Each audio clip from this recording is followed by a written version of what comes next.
हैदराबाद की मशहूर नुमाइश जो कभी गरीब और छोटे ताजिरों के रोजगार का सहारा थी, आज मुबैना तौर पर ब्लैक मार्केटिंग और मनमानी की भेंट चढ़ चुकी है।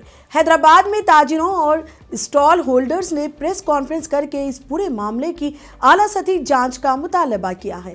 उनका कहना है कि 75,000 रुपए के स्टॉल 2 लाख में, जबकि 2 लाख के स्टॉल्स 10 लाख रुपए तक में फरोख्त किए जा रहे हैं। सवाल ये है, क्या गरीब ताजिरों को इंसाफ मिलेगा? क्या हुकूमत इस मुबैना लूट पर कार्रवाई करेगी? ये खबर नहीं, हजारों खानदानों के रोजगार का सवाल है। एक्चुअल प्राइस है, देखो लास्ट टाइम तो 75,000 था 10x12 सिंगल स्टॉल का, अभी वो लाख रुपए हो गया, 1 लाख रुपए। जो भी कॉर्नर दिख रहा है, जो भी अच्छा सा प्राइम स्पॉट दिख रहा है, उस पर प्राइम लग जा रहा। प्राइम ये नहीं कि 1 लाख के 5 लाख भी लग रहे हैं।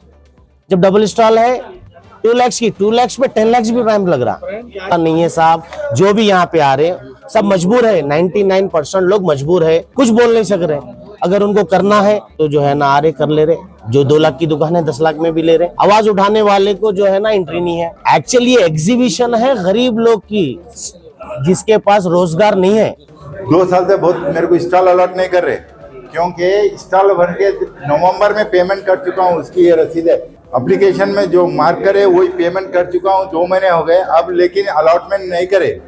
2 साल से नहीं कर रहे। क्यों? वजह ये है उसकी कि जो ऐसे जो जगहें हैं उसको और से पैसे टिबल देना कहते सर, उससे मैं नहीं दे सकता, इसलिए मैं नहीं दे सकता बोल के बोलते आपको स्टॉल नहीं है बोलते। ये तो नाइंसाफी है। जो भी हो रहा है एग्जीबिशन के अंदर, नुमाइश के अंदर, जो भी हो रहा गलत हो रहा।